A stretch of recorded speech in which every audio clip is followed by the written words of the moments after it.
Hoy día vivimos en Chile un momento sin lugar a duda histórico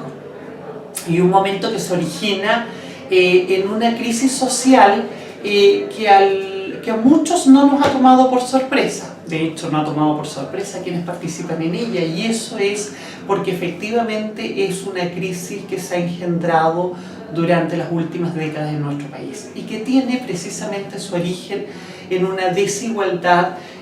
social, en una inequidad social que es consecuencia de un modelo neoliberal que finalmente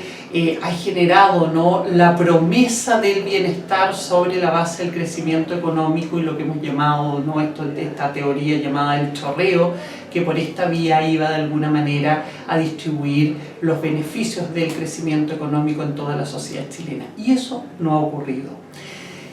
Y no ha ocurrido, uno, porque el modelo tiene problemas estructurales para que ocurra. De alguna manera se ha blindado para que el 1% de la población concentre el 26% de la riqueza.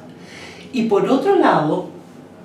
ha generado además efectos colaterales que han diezmado las capacidades de vida de los territorios, particularmente la situación de pueblos indígenas, de comunidades locales, campesinos, pescadores, etcétera, porque como todos sabemos es un modelo que además se basa en la explotación de recursos naturales que la Constitución ha puesto precisamente en manos de las grandes empresas chilenas que cooptan gran parte del Producto Interno Bruto y al mismo tiempo en manos de empresas transnacionales. Y con ello entonces han generado otra gran brecha de inequidad en nuestro país, que es en definitiva la crisis ambiental, producto fundamentalmente del extractivismo, haciendo en primer lugar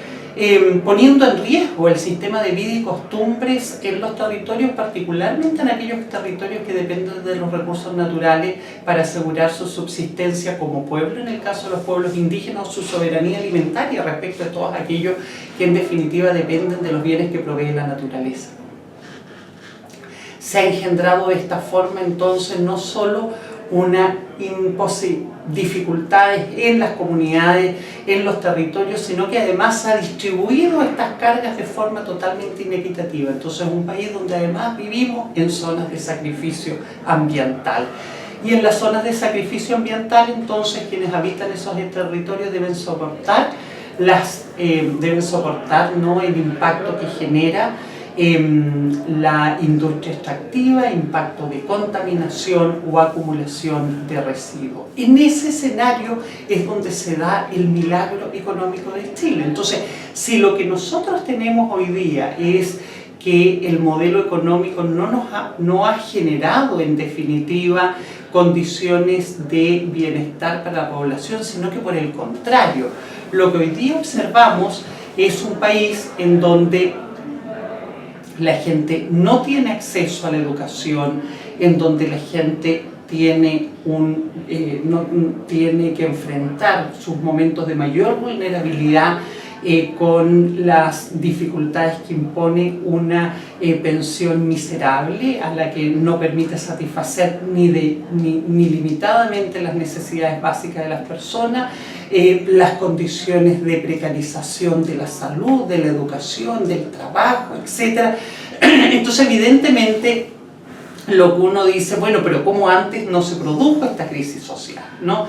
Y la verdad es que la crisis social se viene manifestando en Chile de distintas formas, en la movilización de los pueblos indígenas, en la movilización de los estudiantes, en la movilización de la gente en la calle exigiendo no más AFP, etc. Esto es una nueva expresión, tal vez, que ha ido acumulando, ¿no?, estas distintas formas de expresión de la protesta social y de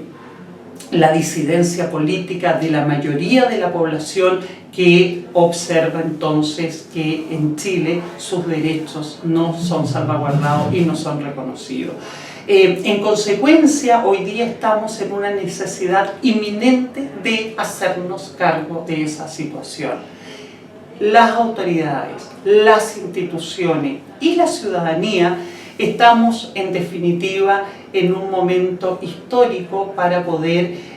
cambiar el país. porque ese país que engendró esta crisis es un país que no puede seguir existiendo, y no puede seguir existiendo porque no es democrático un país que genera estas brechas sociales. Entonces, en ese escenario, una asamblea constituyente, en mi opinión, es el único camino democrático que permite una deliberación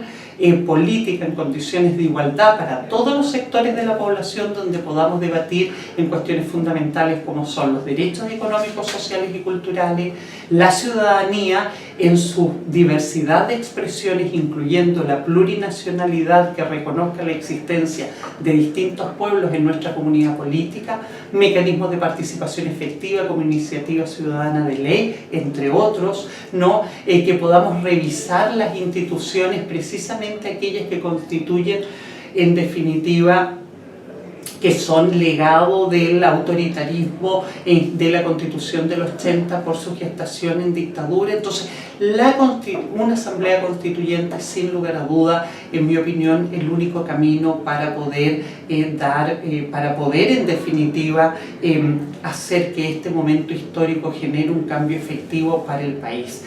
Y debe ser por medio de asambleístas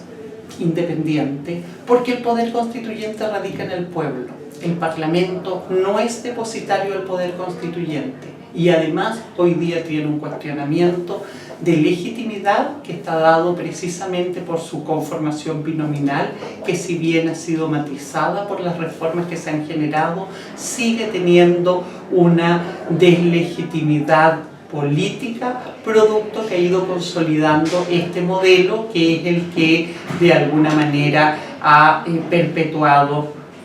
la brecha social y económica que hoy día estamos viviendo. Entonces, en ese escenario, una asamblea constituyente es el único mecanismo, no porque esté radicalizada la posición, sino porque es el único que permite la deliberación amplia que requiere la sociedad chilena hoy día en esta coyuntura.